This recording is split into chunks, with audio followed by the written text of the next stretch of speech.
NWP Radio. You're listening to NWP Radio, a production of the National Writing Project. NWP. Welcome back to another episode of the National Writing Project's The Right Time, and I hope this evening's show finds you with visions of swimming pools, lakes, summers, barbecues, and wonderful reflections on the school year that just was or still is in our guest school experience right now. Those of us who teach know how valuable our summers are, reading, writing, attending institutes, and processing all the insanity of the year that just was. My name is Brian Ripley Crandall, and last fall I attended a middle grade book event at NCTE where I was lucky to receive copies of new books from Penguin Random House, including tonight's guest author. Dragons, forest goddesses, pixie queens, we're all drowning in the places between dreams. And it seems to bring me to the great pleasure to have new work on the radar for all of us creating our summer reading list. It is once again wonderful to be in the studio with Executive Director Tanya Baker, co-host of the National Writing Project series with me. What is exciting you about summer, Tanya? Well, Brian, you might know that last week I was in New Orleans with about 60 writing project director and leaders, and we had the most amazing time daydreaming together about what the writing project might look like in the future. And of course, summer is the time for that. The Writing Project holds Leadership Institute. We meet fellow teachers to discuss instruction, and we share all the books that have us intrigued. That's why we are delighted to have Rob Cameron with us tonight as we highlight and showcase his new novel, Daydreamer. Who are any of us without our wild imaginations? I'm also excited that Max Limric, a pre-service teacher spending his summer in preparation for the student teaching ahead, is also with us, bringing forward the perspective of our next generation of teachers. Max has spent the last couple of years doing research alongside the Connecticut Writing Project, and we're happy to have him with us today. Thanks for being on the show, Max and Rob. We're lucky that you're spending time with our network. Thank you. Thank you for having us. This is awesome. So not only do I have one copy of the book, but I have two copies of the book, and I can thank Penguin Random House for that. I'm going to introduce Cameron Roberson, who writes under the pen name Rob Cameron, is a teacher, a linguist, and a writer. Rob is also lead organizer for the Brooklyn Speculative Fiction Writers and founder of Constellations Mentorship for the Octavia Project. He has poetry, stories, and essays in StarLine, the magazine of fantasy and science fiction, Foreign Policy Magazine, Tor.com, New Modality, Solarpunk Magazine, which sounds like the greatest magazine ever, Apex, Clockwork Phoenix Five, Lightspeed, and others.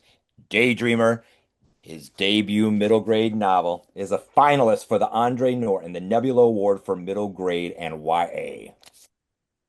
So exciting. I am, yeah. And Max Limric is a pre-service teacher in elementary education, entering a co-teaching year at Greens Farms Academy in Westport, Connecticut. That's so many S's. He became interested in the power of children and young adult text while taking classes at Fairfield University, and further learned the power of literature when attending and presenting at the annual conference of NCTE. He grew up with speculative stories being brought into the worlds of Harry Potter and the NeverEnding story, and looks forward to unlocking their potential in his future classroom. Max, we're so excited to welcome you to our profession and to our network, and to have you here to do this interview tonight.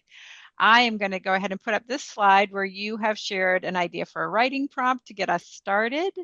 Can you tell us what that is? I certainly can. Our writing prompt asks us, what role does imagination play in our lives? Better yet, why is it important for young people to fantasize and dream and speculate about their futures? It's wide open for you to go any way that you want with it. It's a great question. We'll have a good conversation. We're heading out. It's a great conversation. We're going to go ahead and, as Brian said, stop sharing these slides and give you the floor for the conversation. Have a great time. Thank you. So Rob, first, it is great to be here talking with you. Thank you for coming on. My first question asks you to answer that prompt out loud for us. I want to know maybe you can tell us about the role imagination plays in your life, and maybe more about the book too. When was this book just a figment of your imagination? When did it start to become a reality? Sure. So let's get into imagination first. Um, I think that imagination is one of those things which is, if you're a human being, it's inevitable. You know, our imagination is how we connect to those people, those things which are outside of our own experiences, and even with the people who are with us. Imagination is how we delve into our own empathy. We're looking at another person. You know, what does that person mean to us? How are we imagining and thinking about their own internal process? What makes them a real person? Imagination also plays a part if you are a scientist, right? If you're doing research and out in the hard sciences, because you have to try and figure out exactly what question you want to ask, because you can't ask everything. And so many questions have already been asked before. What is it that's driving you at this moment? What are you analyzing? And what makes it interesting for you, which will be bountiful later on as people are looking at your research and understanding it and trying to figure out. Totally. When it comes to teaching, imagination certainly is there, is necessary.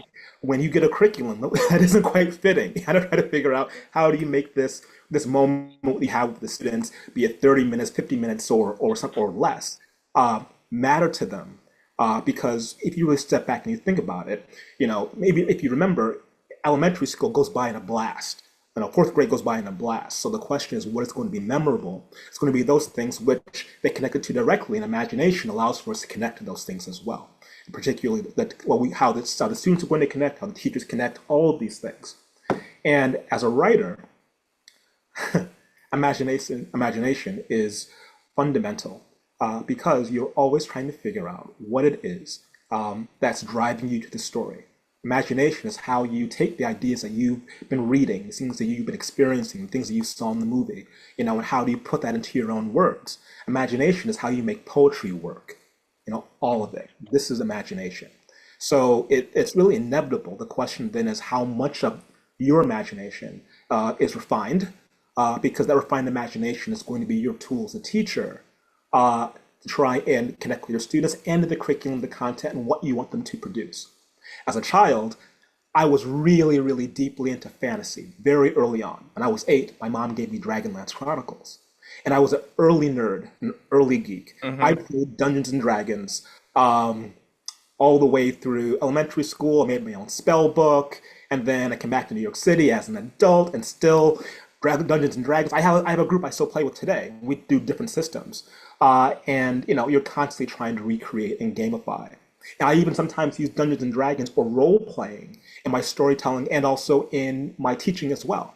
And it's also really helpful because then you get to have kind of a shared experience that you can then go and write about. So imagination is it's everywhere it's necessary. And even if you want to take a very broader idea, imagination is there even if it is scary. You know, you imagine something, you're imagining the good, the bad, the scary, the exciting, the funny. Your imagination projects how you're feeling, and that can be a nightmare too. It can be a daydream, but it can be all these things. No, I love that you touched upon imagination isn't just for the creative disciplines, so-called, not just English, but it's for science and everything. Everyone needs to have imagination in their life to be able to reach for further goals. So when was this book just coming into your idea? Was there a memory that you look back on and think this is what made me pursue this book? Well, like I said, I've been reading about fantasy since I was 8. My mom got me Dragonlance Chronicles, which is actually a trilogy. It was all packed together into one big book at Walden Books, and I was 8 years old, and this was at my eye level in Walden Books. Those of you who are old enough to remember Walden Books. And I read that over 1,032 pages of dragons and elves and ogres and magic over and over again by nightlight until my eyes were twitching. And so I've always had dragons on the brain.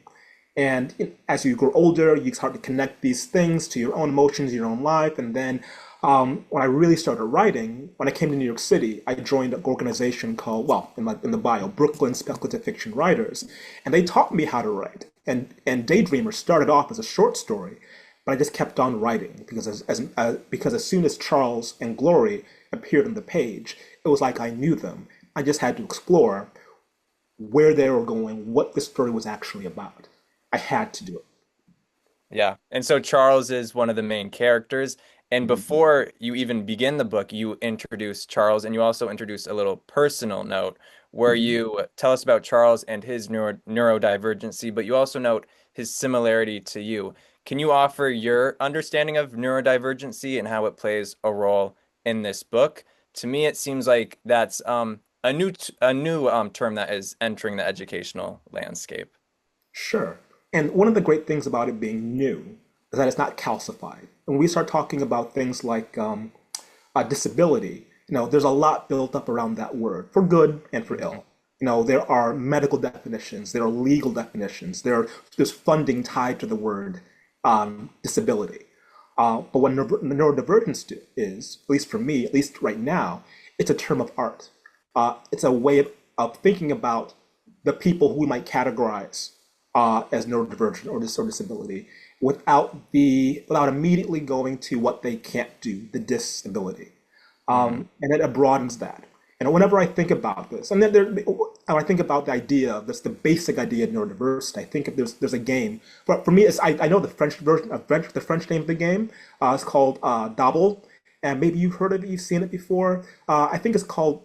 I don't know what the English word for it is, but basically it's like there are cards. On these cards, each card has different pictures. Like it'll be a bus, it'll be a car, it'll be a light bulb, it'll be a skull, and on every card, there's one thing that's the same between the two, and like a Venn diagram of one thing. So the game is for the people who are playing to find the thing that's similar, but the thing is they are rotated, they're changed, they're bigger, they're smaller, the orientation is different. So so no one's going to see exactly the same thing. You'd be amazed at what you miss when you're playing this game. Of course, oh, the light bulb was right in front of me on both cards, but for whatever reason you miss it because your perspective is different. And so as kind of a core idea, the idea that any person's coming with a different perspective will vary depending upon the society they grow up in, ours in this case, and also their own neurological development, their own physical development. And where there is kind of where the two kind of meet, disability and neurodivergence, is to the point where the neurodivergence, the thing that the perspective and the things that bind the perspective become an hamperment to their life and them living their own independent life without having to be scaffolded all the way through. Right? So this is different. This is where they diverge, I think. Rather, see where they come together. But neurodiversity itself, it really is a kind of an idea. It's a word around power, because the idea of neurodivergence really couldn't have existed without the internet having these people connect to each other and say, hey, this is my experience. This is my experience. Let's have a community together on the West Coast, on the East Coast, international communities, and saying this is how we redefine ourselves. And that moves into law, and that moves into conversations that you could not have if you're just one person, in the back somewhere in Texas or somewhere in New York City. It's just not enough. So neurodivergence is kind of the idea of power, I think, also behind it, and defining yourself differently, and defining the community. It's a continued conversation. So I forget the other part of your question. No, that was great. I have a little follow-up. For that game sounds amazing. Do you ever use that as a writing prompt in your own classrooms? Have you ever brought that? Not as a writing prompt, but as a language lesson, I absolutely do. I have Yeah. so I do point parties. So my students, if they are focused and efficient with their time, then I'll bring in games for them to play. And this is a particular game that I can play with my beginners because they don't have to have complete sentences. And so then they'll start to get a little bit of vocabulary, and it's fun, and they're really, really focused on what they're doing. So it's a fun game for them to play. But then since I see it happening, like, oh, it helps me remember. Why is it I said the same thing to them 5 times? They're not getting it. Well, And I it's need to come at it from a different direction, or they're just daydreaming at that moment. I gotta be okay with that to a certain extent. and yeah, so you just hinted at it, but you yourself are also a teacher, to students who are just learning the English language, is that right? Yes. Yes. Yeah. So I'm curious to know how you yourself make your classroom into a sanctuary. In your book, in Charles's life in his book, he often dives into his own imagination and he refers to that space as his sanctuary. He even states, and I'm quoting here, but here I feel so much better. There's no homework, no teacher's dirty looks, nobody laughing, no words that won't act right. Nothing that I didn't draw or dream up or make myself. Here, I'm in control. So how does that enter into the work you do in your classroom? Sure.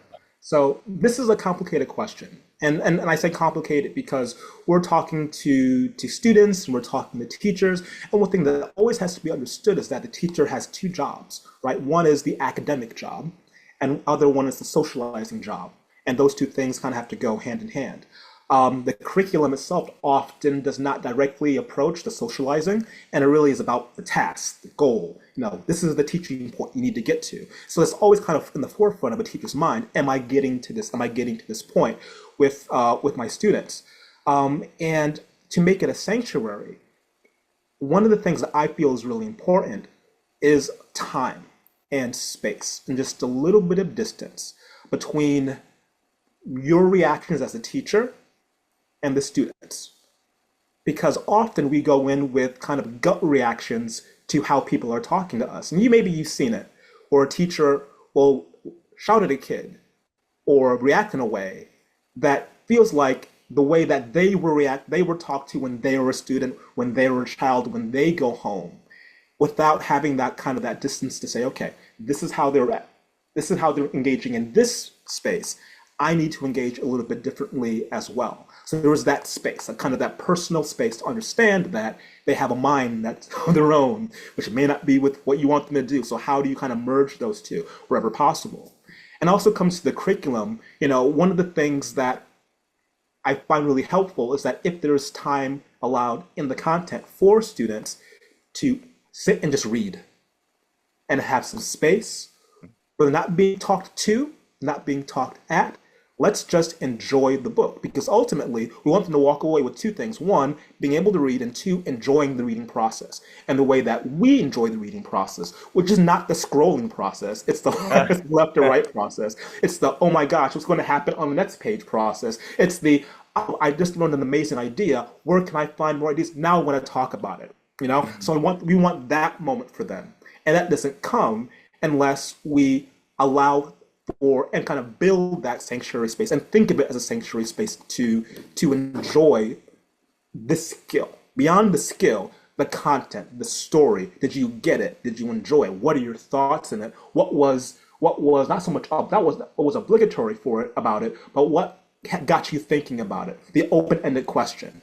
That makes a sanctuary, because then the answer that they come up with, they're not necessarily the one answer that you were looking for. You're looking for the gray spaces. The gray spaces allow for generative answers. They allow for language use and language creation, language development. So this is how, in my view, one of the ways you make it a sanctuary is that space and that time. Mm-hmm. When I think back to my own education, I see free reading time as my sanctuary, being able to sit down with a book in any corner of the classroom and take that time to be with the words on the page and imagine whole new worlds that they're inviting me into. So I definitely agree with that takeaway. And there's another part to that. I just want to try to add Go for it. For particularly for students who are approaching the written word at a deficit, meaning that either they're coming at it from another language, or they're not literate in that language, or they're students who have the signs of dyslexia. I can never say you have dyslexia. I'm a teacher, we're not doctors, we don't do that.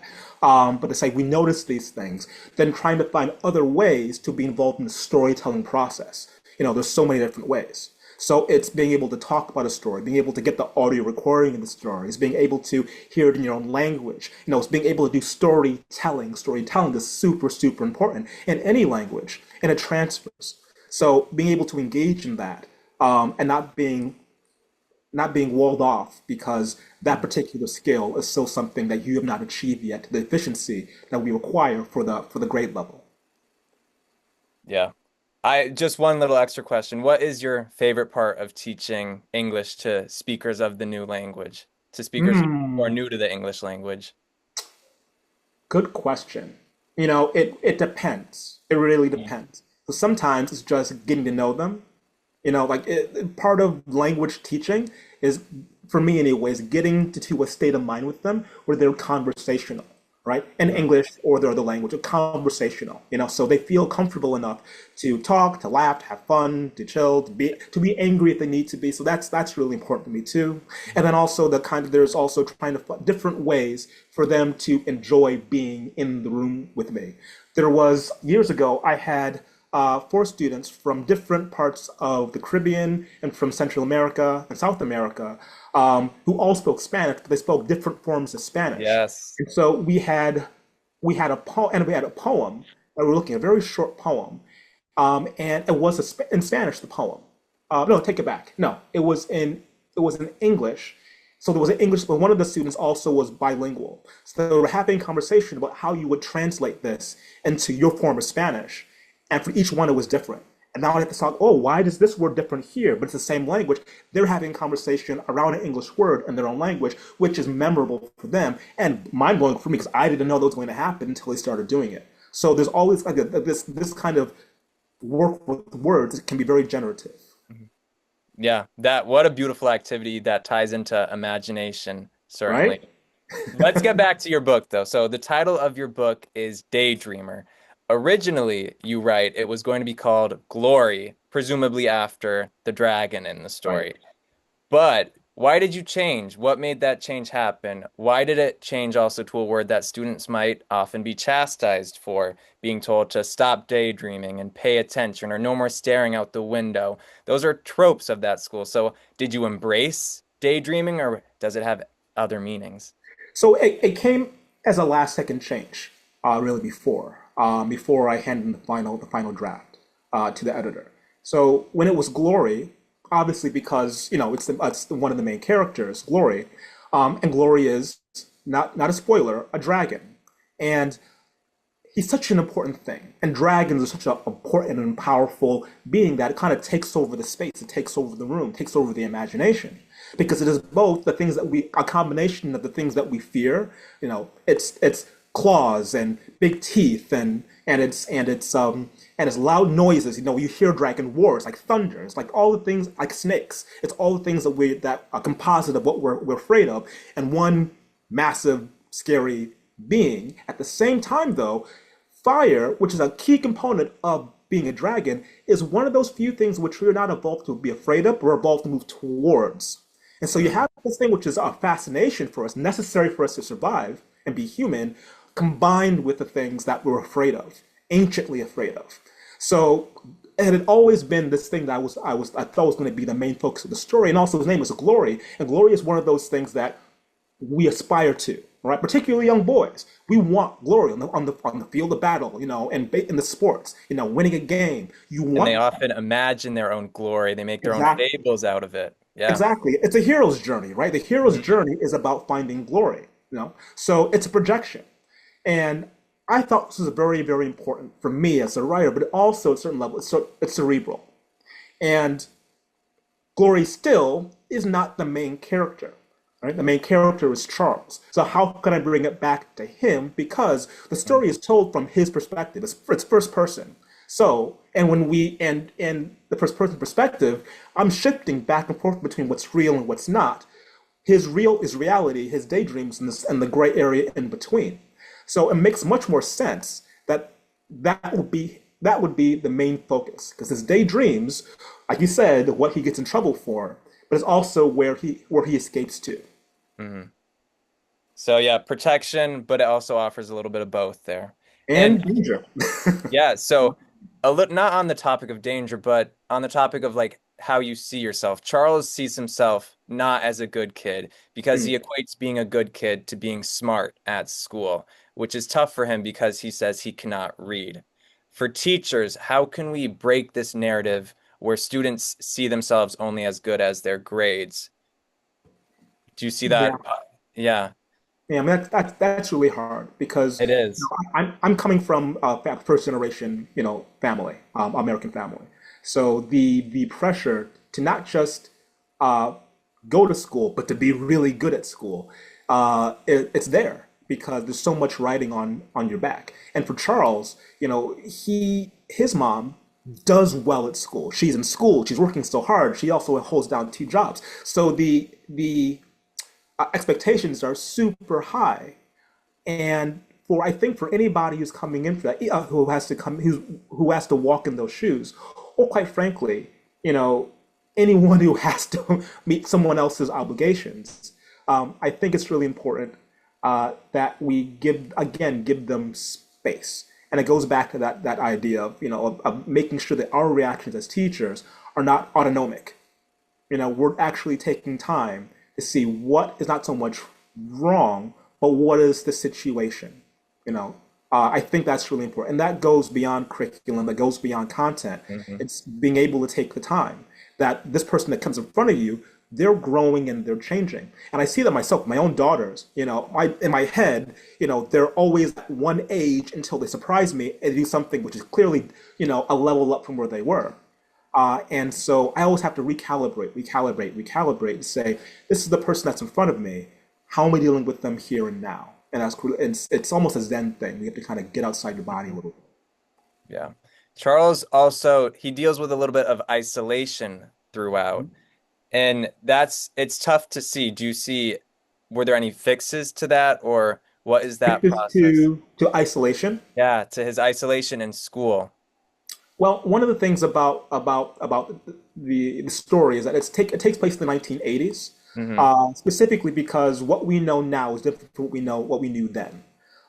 So one of the things that needs to happen for him is to find his right place, because maybe the isolation is the place where he has to learn, and maybe it's not the right fit. And we're always trying to find the right fit, but it might not be where that child is at that moment. So it's incumbent upon us as educators, as adults, to look for that and see if there's any way that we can make it the right place. But if not, in communication with parents and with the community as a whole, what can we do? What can we do to help them feel comfortable enough to have those real conversations and be open and okay with learning, so that their home life is not stressing them out as well as their school life is not stressing them out as much as even if their home life is. Because both these things, they're all feeding the anxiety, they're all feeding the feeling of this isolation. And they're also understanding that some kids, they're just quiet. There are lots of different kids, and we cannot, sometimes they're quiet and it doesn't look like they're paying attention. Maybe at that moment they really aren't. And it kind of sometimes it sucks as a teacher. Sometimes that's the day. And that's mostly, okay, this isn't going to go too far right now. Let me go back to it rather than let me get angry. We have to have other ways than just shout. And sometimes, honestly, you do need to raise your voice, but you have to know when it is, again, when it's you just being triggered versus is this expedient things doing the work of self-reflection. Yeah. Certainly. And I mean, as far as what we can do to help those kids feel less isolated, one of the things that I did with my middle school students, my high school students, was we had journals. Right? As ESL2 students, they had journals where they would write to me and I would write back, just going back and forth. And I wouldn't correct anything. Nothing that they wrote, I wouldn't correct their capitalization, their grammar, their spelling, even though I really, really wanted to. It was just, just to feel like someone is listening to them, and being comfortable telling them things. They're comfortable telling you things. That I think also helps with the isolation. And then if you're able to build a community where the kids like each other, able to work together, that also helps as well. And I imagine in those journals, students' language prospered in that low stakes environment where they could try out the new English language and not fear the grade retribution for it as well. Well, certainly more productive, more generative. I mean, there is the language. Language itself is one of those things nobody really knows exactly how it works. Nobody really figured out exactly how the education or the teaching, the formal teaching, directly impacts language itself, what's coming out of the mouth. There's a lot more going on there. So the fact that they feel comfortable enough to attempt it at a large scale, that's really important. And then hopefully, with the language lessons that you have other than this, it starts to percolate. I did see over time, as they became more refined in their language, that it was reflected in their journals. But often I would have students who were in my class because they refused to take the test seriously. Right, the nicest lot test seriously. So, but they were actually really good writers. I had a student who wrote an essay on baseball that got him a standing ovation for everyone in the class, a middle school student. But he's my ESL student, right? So just brilliance. So it's the emotion that goes along with the content being seen, which I certainly think I hopefully moves on to if they have to take a test. The test they're going to forget about in 10 years anyway, or a year, they're going to forget about the test. Less time. Yeah. So I have one more question that I have. And it's somewhat interesting, not related to the book, but when I was exploring your website, which everyone should do, it looks beautiful. I read that you are a pie addict. Where does that come from? What is this addiction to pie? And why was there no pie in Daydreamer then? It didn't show Oh up my in your God. work? Oh, you caught me. Oh my Yeah, I God. did. No pie in Daydreamer. Well, I'm gonna put it in the sequel. Yeah. Is there going to be one? Let's hope so. I Let's tell hope the so. publisher, tell the editors, people, buy my book. I can get a sequel to Daydreamer. But when I was in middle school, my mom, I was really bad at math. Among other things, I was really bad at math. You might not have wanted me in your class when I was in middle school. In a couple of years. But my mom said, okay, so doing fractions, you're going to learn how to cook. One, because you're at the age where you should know how to cook. And two, it will help you with math. So I started learning how to cook, but particularly how to bake. And I would bake pies, peach pies, nectarine pies, mashed together and peach nectarine pies, throw some mangoes in there. I made a cheesecake, which is not a pie, but can be kind of pie-like. Better than my mom's cheesecake. She was very angry at me. She never made a cheesecake after that. So you do it next time. But then since then, it's just been my go-to comfort food. So wherever I go, like in New York City, I went on a pie quest looking for the best pies in New York. And by the way, anyone who comes to Brooklyn, 420 Blackbirds at the shout out. You must go there. Tell them Roberson, Rob Cameron sent you to go there to get their lemon chess pie. But yeah, so and living where I am, I get pie wherever, anywhere I want. Yeah. Just stop away. So my takeaway is when I'm teaching math, I should use pies. Absolutely. Oh my gosh, yeah. Definitely. They Thank will you for love you that tip. forever. They will love you forever. Well, ladies and gentlemen, and everybody in the audience, and Rob and Max, I'm like sitting here finger snapping this entire time. But it turns out I can't turn my video back on because Tanya Baker had to turn my video off because at the very beginning of the show, oh, there you go. I'm now here. Ready? Ta-da! I said, "Oh my God, I think my existence is gone." I could not figure out the new Zoom controls. But anyway, I'm here. I apologize for being still on at the beginning, although I was muted. I want to say that my thoughts.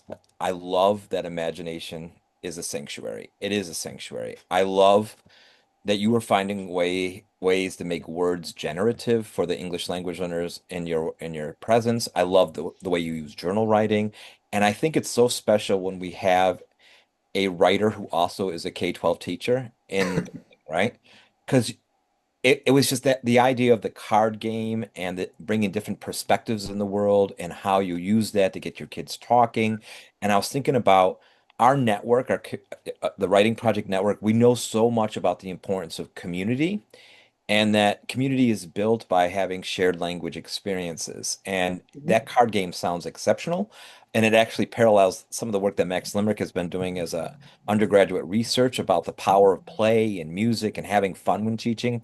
So kudos to you. And I think we're going to turn it back to Max for a final writing prompt. And then, Right. But before you do, can I just add one more thing? I neglected to add before.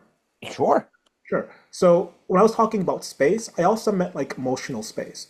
Very often, I feel like we as adults, we filter our own fears and anxieties, so that way the students don't get a chance to read books that will also delve into those things. And it's okay, I think, to read scary books. It's okay to project. When you are imagining that imaginative space, like daydreaming, it's also a way for you to deal with these emotions. And I always feel like students, children, people who are learning, not adults yet, they have a vastly different experience than us, the adults, who have already been marred by 20, 30 years. We all need therapy.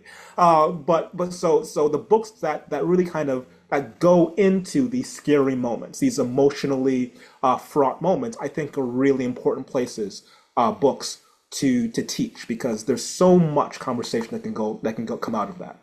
And that's all. I think it's super important. My kids love them. I agree. I found myself pausing at those moments in your book and thinking I could teach this and I could think deeper about this, certainly. Thank So, you. The goal. as we write out now of this conversation, and after listening to Rob Cameron speak about his book, what might those listening add to their definition of fantasy and the role imagination plays in literature and in their life? So, thank you. Good luck. This has been amazing. Thank you. Such It a good question. has been amazing. Max, thanks so much for preparing such great questions. And Yeah, that Rob, was fun. thanks for all the energy and excitement you brought to this interview. Before we sign off, I want to remind listeners that you have been listening to Max Limric interviewing Rob Cameron, the author of Daydreamer, a middle grades novel. And you should check it out. And my final job is always to thank everybody. Thank you, Brian. It's always lovely to co-host with you and to see what's happening on the other side of the country. Rob, we love your book and are excited to share it with other people. And Max, as I've said many times already in this interview, we're so glad to have you in our professional community. Thank you so much for joining us. And listeners, if you are here, you know you never want to miss an episode of The Right Time or any other cool stuff that's happening at the National Writing Project. So come to the studio at studio.nwp.org or sign up for our newsletter and you will never miss a thing. Thanks, everybody, and good night. You're listening to NWP Radio, a production of the National Writing Project. NWP.